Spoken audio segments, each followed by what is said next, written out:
Butterfly বুক class 5 class নম্বর 19, অর্থাৎ butterfly যে বইটা রয়েছে পঞ্চম শ্রেণীর, সেই বইয়ের আজকে আমরা 19 নম্বর ক্লাসে আছি।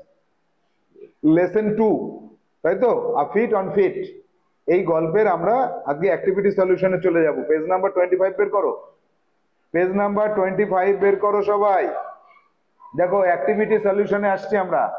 তো আজকে আমরা অ্যাক্টিভিটি 1 আর অ্যাক্টিভিটি 3 এই দুটো অ্যাক্টিভিটিকে সুন্দরভাবে কমপ্লিট করার চেষ্টা করব। তাহলে এখানে আমরা দেখতে পাচ্ছি অ্যাক্টিভিটি 1 এ বলেছে যে হোয়াট হ্যাপেন্ড অন মে 29, 1953, 1953 সালের মে মাসের 29 তারিখে কি ঘটেছিল, হোয়াট হ্যাপেন্ড, কি ঘটেছিল। তারপরে বলছে follow the given sequence and describe, এই যে নিচে যে সময়ের তালিকা দিয়েছে, সিকোয়েন্স পরপর পরপর, সময়কে পরপর ভাগ করেছে, সেই অনুযায়ী পরপর পরপর কোন কোন ঘটনা একটার পর একটা ঘটেছিল।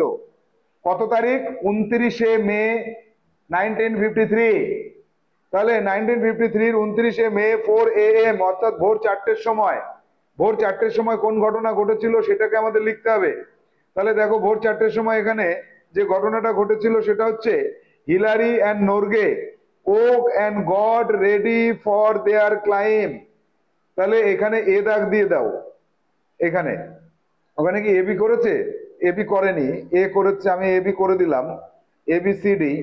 তাহলে 4 AM, 4 AM এ হিলারি, বইতে দেখো আগের পৃষ্ঠাতে আছে হিলারি অ্যান্ড নর্গে ওক, জেগে উঠলো, হিলারি এবং নর্গে ঘুম থেকে জেগে উঠলো, অ্যান্ড গড রেডি, এবং রেডি হয়ে গেল, প্রস্তুত হয়ে গেল, ফর দেয়ার ক্লাইম, তারা যে পাহাড়ে চড়বে তার জন্য তারা প্রস্তুত হয়ে গেল, গড রেডি, প্রস্তুত হয়ে গেল।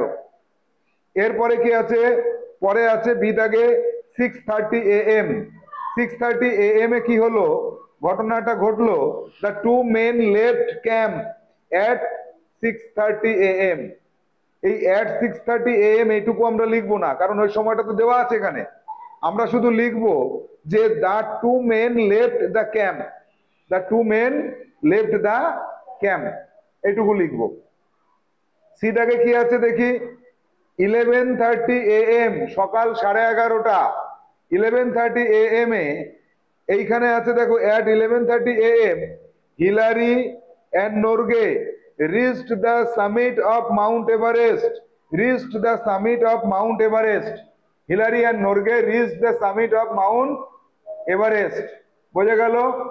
তাহলে এই 11:30 AM টা তো আমাদের লাগবে না, ওখানে তো টাইমটা দিয়ে দিয়েছে।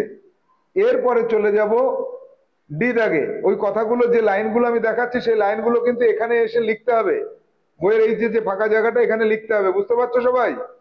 HW তে কি করতে হবে বুঝতে পারছো, এই ফাঁকা জায়গাটা এসে লিখতে হবে। এরপরে 11:45, এটা কিন্তু বইতে নেই।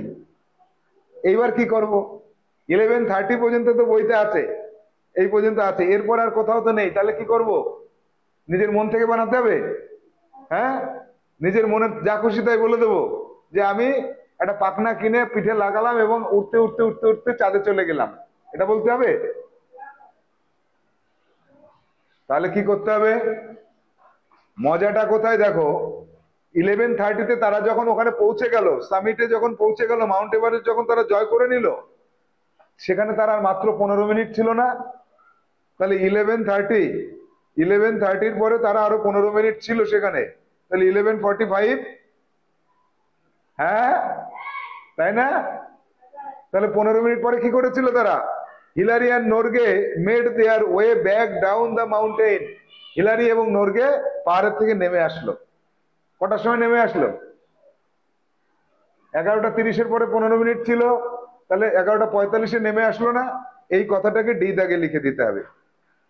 ABCD পরপর পরপর করে যেভাবে আমি চিহ্নিত করে দিলাম, এই দাগ নম্বর গুলো বসিয়ে এই পরের পৃষ্ঠায় যে ফাঁকা জায়গাটা পাচ্ছি এই ফাঁকা জায়গায় বসিয়ে দেব।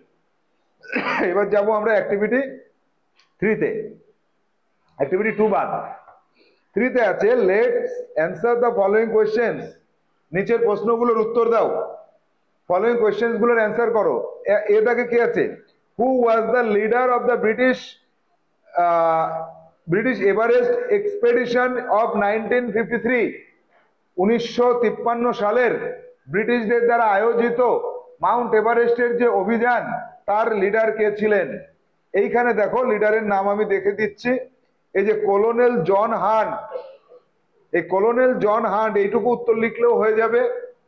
এই এ দাগের উত্তর তুমি শুধু এই কলোনেল জন হান্ট লিখতে পারো, অথবা লিখতে পারো colonel colonel John Hunt was the, প্রশ্ন অনুযায়ী, প্রশ্নে যা বলবে তাই। প্রশ্নে কি বলেছে? Who was the leader of British, এই পুরোটা কথা দিতে হবে। তাহলে আমি অ্যান্সার লেখার সময় এইখানেই লিখে দিই, কলোনেল জন হান্ট ওয়াজ, এখান থেকে শুরু হবে উত্তর, এখান থেকে শুরু হবে, ওয়াজ the leader of the British Mount Everest expedition of 1953, এই পর্যন্ত পুরোটা লিখতে হবে। এর পর থেকে এখানে লিখতে হবে। তাহলে কোনটুকু লিখলে পুরো ফুল বাক্য হয় বোঝা গেল? ফুল বাক্য লিখতে গেলে প্রশ্নের মধ্যে থেকে লাইনটা তুলে নিতে হয়, বুঝেছো? Number B, how many climbers were chosen for the expedition. তাহলে এখানে লিখতে হবে, বি দাগে লিখতে হবে 11 climbers were chosen for the expedition. এখানে এই পুরো লাইনটা এখানে যোগ করে দাও, এই যে প্রশ্নের মধ্যে লাইনটা এখানে নিয়ে আসো। বোঝা গেল কিভাবে পুরো ফুল বাক্য লিখতে হয়? ফুল বাক্য লেখাটা কিন্তু কঠিন ব্যাপার না, প্রশ্নের মধ্যে থেকে তুলে আনতে হয়, কোনটুকু তুলে আনবো এটা জানতে হয়।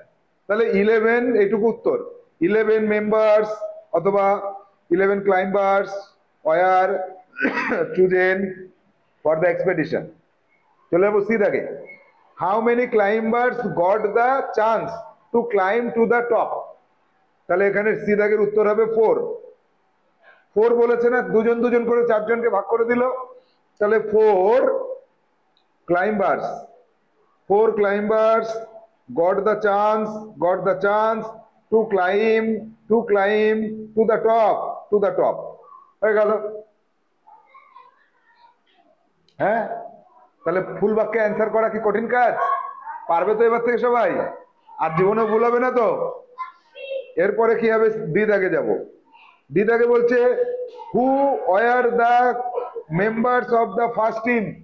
ফার্স্ট টিমের মেম্বার কারা কারা ছিল, তাই তো? তাহলে এবার আমি চলে যাব বইতে, বইয়ের থেকে আমি সেই ফার্স্ট টিমের মেম্বারদের নামটা নিয়ে আসবো।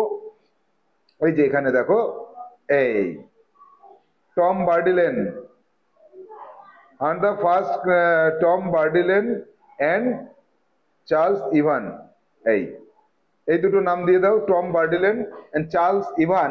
এই দুজনের নাম লেখার পরে এখানে লিখবা যে were the members of the first team, Tom Bourdillon and Charles Evans. এরপরে থেকে এখানে were the members of the first team, এখানে পরোটা লিখবে। এই যে আমি যেভাবে সংক্ষেপে দেখালাম, এই যে এই সংক্ষেপে দেখানোটা একদম অ্যাক্টিভিটি 1 আর অ্যাক্টিভিটি 3, এটাকে কি করবে? পুরো খাতা বের করবে, খাতায় ফ্রেশ করে আমি যেভাবে দেখিয়েছি, দরকার হয় ভিডিওটাকে 2-3 বার চালিয়ে দেখবে, দেখে এটাকে খাতায় পুরো সুন্দর করে নোট করবে। নোট করার পর তারপরে এই 4টেকে আর এই নিচের 4টেকে, এই 4টেকে ভালো করে পড়ে মুখস্থ করে ফেলবে। পরীক্ষায় এইটা আসবেই, এটা ভেরি ভেরি ইম্পর্টেন্ট, আমি এমনি বলিনি, পরীক্ষায় দিতে পারি। তাহলে এই দুটোকে খাতায় প্রথমে লিখবে, লিখে তারপরে দারুণ করে পড়ে রাখবে, খাতা জমা করবে এবং মুখে ধরলে বলতে হবে। পারবে তো? এর পরবর্তী পার্ট আমরা পরবর্তী দিনে করবো। আজকের মতো এখানে ক্লাস শেষ করছি, টাটা।